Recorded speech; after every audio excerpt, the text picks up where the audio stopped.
महत्तम समापवर्ती है और लघुत्तम समापवर्ती। एलसीएम की परिभाषा क्या है? वह छोटी से छोटी संख्या जो उन दोनों संख्याओं को पूरी तरह से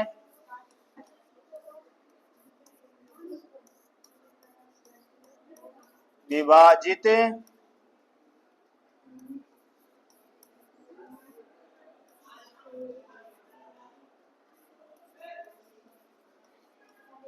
कर सकती है।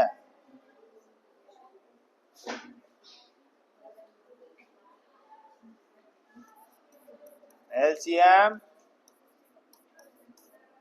कहलाती है।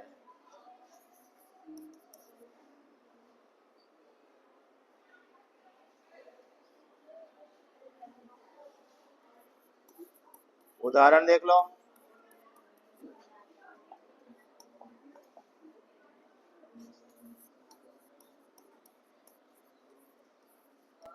पाँच और 6 का एलसीएम 30 है।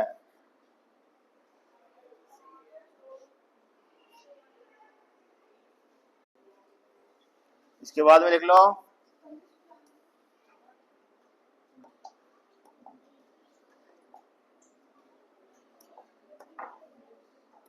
HCF की परिभाषा।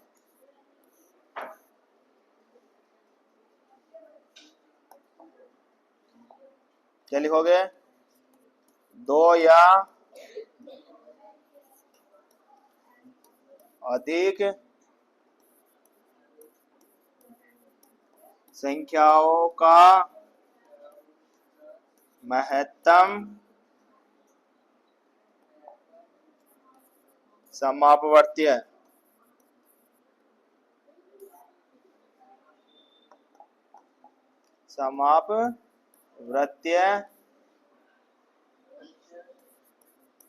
सबसे बड़ी संख्या होती है जो प्रत्येक संख्या को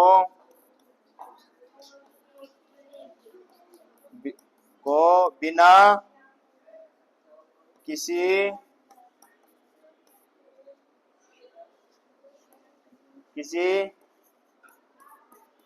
शेषफल के विभाजित करती है। HCF कहलाती है। ये दोनों परिभाषा है आपकी LCM और HCF की। उदाहरण देख लो।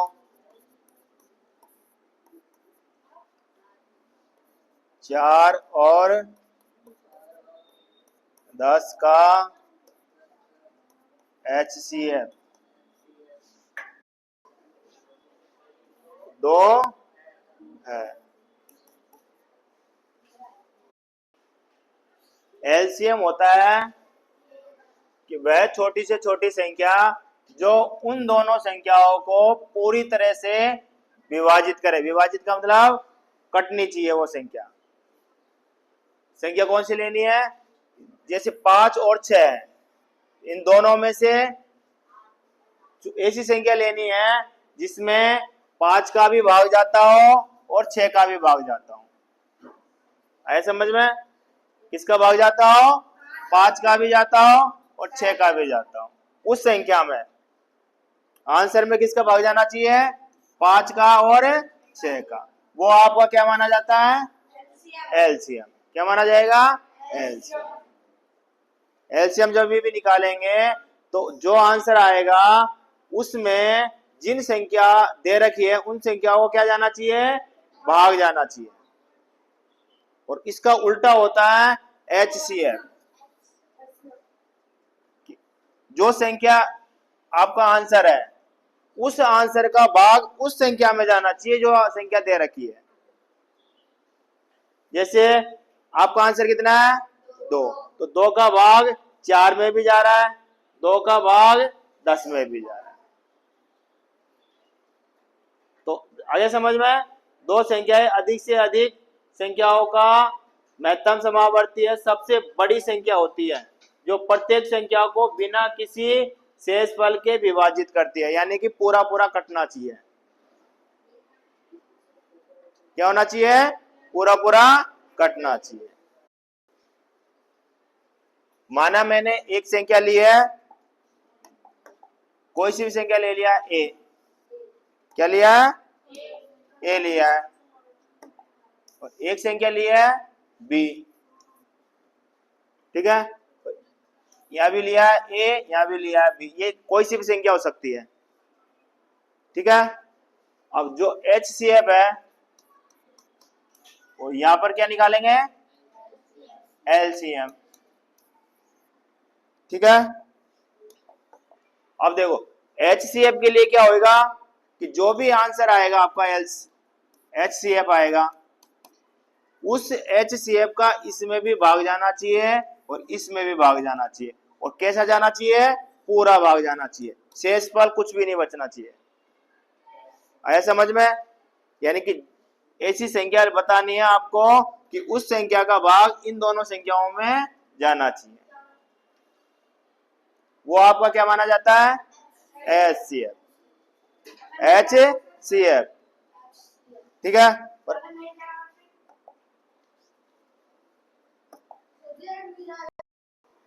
जो LCM होता है, क्या होता है? LCM होता है। LCM में देखो उल्टा चलता है, इसका भी भाग जाना चाहिए ए का और बी का भी भाग जाना चाहिए। संख्याओं का भाग जाना चाहिए LCM में, और HCM में क्या होता है? संख्या का भाग जाना चाहिए। आया समझ में? आंसर LCM और HCF दोनों एक दूसरे के उल्टे हैं, है कि नहीं है?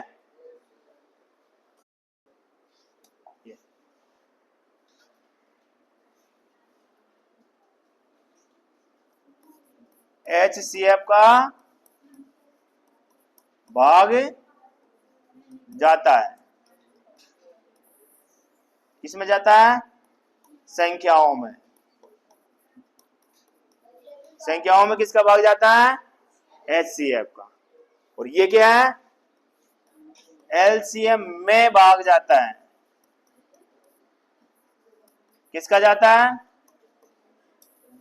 संख्याओं का।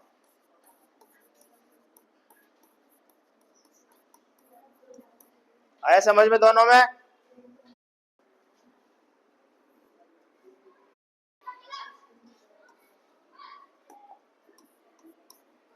ठीक है, हमेशा ध्यान रख लेना कि जो दोनों संख्या है, जो संख्या अपन को मिलेगी, संख्याओं का गुणा, यानी संख्याओं को जो आपस में गुणा करेंगे वो उसका मान हमेशा LCM और HCF को जो आपस में गुणा करोगे उसके बराबर आएगा। किसके बराबर आएगा? संख्याओं का गुणा LCM और HCF के बराबर आएगा। ये चेक करने का तरीका भी आपका, ठीक। एक एग्जांपल लेते हैं अपन, 16 है और 8 है, LCM निकालना है तथा HCF निकालना है। किसका? 8 और 16 का। तो ऐसी संख्या बतानी है, ठीक है, जिसमें HCF और LCM निकले। ठीक, पहले निकालेंगे अपन LCM। कैसे निकालते हैं पहले देख लो। क्या निकालेंगे? LCM। दो LCM और HCF बेटा गुणनखंड विधि से निकालते हैं। किसकी विधि से? गुणनखंड, टुकड़े करके। जैसे 16 का गुणनखंड करना है और 8 का गुणनखंड करना है। इसमें किसका भाग जाएगा? 2 का। कितनी बार?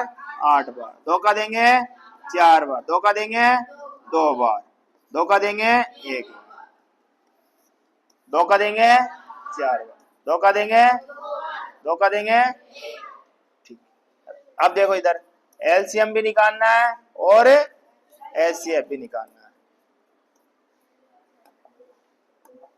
ठीक, अब ध्यान रखो एचसीएफ देखते हैं पहले। एचसीएफ के लिए बेटा कॉमन चीज देखनी है। क्या देखना है? कॉमन, जो दोनों में समान आए। सी का मतलब भी कॉमन होता है, एफ का मतलब फैक्टर होता है, गुणनखंड। गुणनखंड में अपन को कॉमन चीज देखनी है। क्रिकेट खेलते हो ना, जब खिलाड़ी एक ज्यादा हो जाता है तो वो दोनों तरफ खेलता है ना। हाँ, उसको बीच का मान सकते हो। बीच का ही आपका क्या है? एचसीएफ। बीच का ही क्या होगा? एचसीएफ। अब बताओ इसमें, इसमें भी दो है, इसमें भी दो है, इसमें भी दो है, इसमें भी दो है, इसमें भी दो है और इसमें भी दो है। अब ये बच गया बेचारा अकेला। तो जो कॉमन है उसको एक साथ लिखना है। 2 गुणा में 2 गुणा में 2 कितना हुआ? 2 दूनी 4, 4 दूनी 8। जो एचसीएफ आएगा वो कितना आएगा? 8। एलसीएम में भाई 8 तो लेना ही लेना है, जो कॉमन है उसको तो लिखना ही लेना है। बाकी और कौन कौन बच रहे हैं? 2 और बच रहा है बस। 8 दूनी 16, ये आपका एलसीएम हो गया।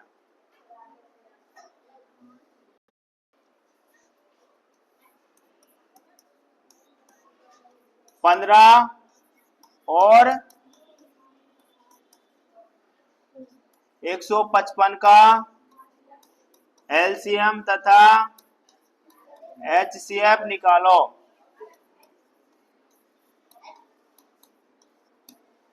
ठीक, सबसे पहले क्या करेंगे? गुणनखंड करेंगे। क्या करेंगे? गुणनखंड करेंगे। 15 का गुणनखंड करना है और 155 का गुणनखंड करना है। इसमें सबसे पहले किसका भाग जाएगा? 3 का। 3 पंजो 15, फिर 5 का एक बार। इसमें किसका जाएगा? 3 का क्यों नहीं जा रहा? क्योंकि 1 5 और 5 कितने होते हैं टोटल जोड़ने पर? 11। 11 में 3 का नहीं जाता, इसलिए 155 में भी 3 का नहीं जाएगा। तो किसका देंगे? 5 का। कितनी बार? 5 बार। आया समझ में? अब एलसीएम और एलसीएफ देख निकालते हैं। एचसीएफ, पहले एचसीएफ निकालने की कोशिश करो। एलसीएफ के लिए, एचसीएफ के लिए पहले कॉमन देखना है। क्या देखना है? कॉमन। क्या देखना है? कॉमन। कॉमन क्या आ रहा है? कॉमन क्या आ रहा है?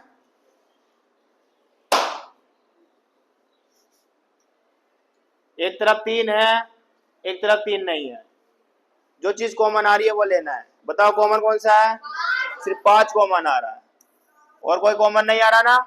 ठीक, तो 5 लिख देना बस। ठीक, आपका एचसीएफ क्या होगा? 5 होगा।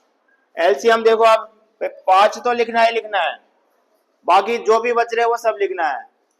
3 है और 31 है, इन सबको आपस में गुणा करना है। 5 को 3 से गुणा करोगे तो 15, 15 को 1 से गुणा किया तो 15। ठीक है, 5 असल की 1, 15 को 3 से गुणा किया तो 45, 45 और 1 46। ये हो गया आपका 465। एलसीएम क्या हुआ? एलसीएम दो संख्या है ये वाली 15 और 155, ये किसके बराबर होना चाहिए?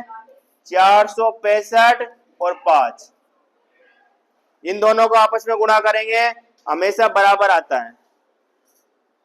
यदि बराबर आ रहा है तो हमारा आंसर सही है, बराबर नहीं आ रहा है तो आंसर गलत है। तो गुणा करो। जब दोनों संख्याओं को गुणा करेंगे तो इधर कितना आया? 2325, इधर भी कितना आया? 2325। दोनों बराबर है तो हमारा एलसीएम और एचसीएफ भी सही है। आपका होमवर्क है एलसीएम तथा HCF निकालना, निकालो। पहला है 15 और 150, 24 और 112, 30 और 130, 150 और 175, पांचवा है 135 और 10, छठा है 120 और 150, सातवां है 15 और 45, आठवां है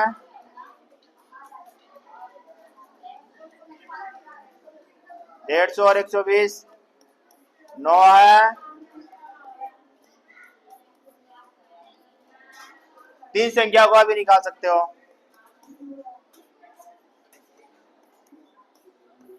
3, 5 और 7, सबका एलसीएम निकालना है और एचसीएफ निकालना है।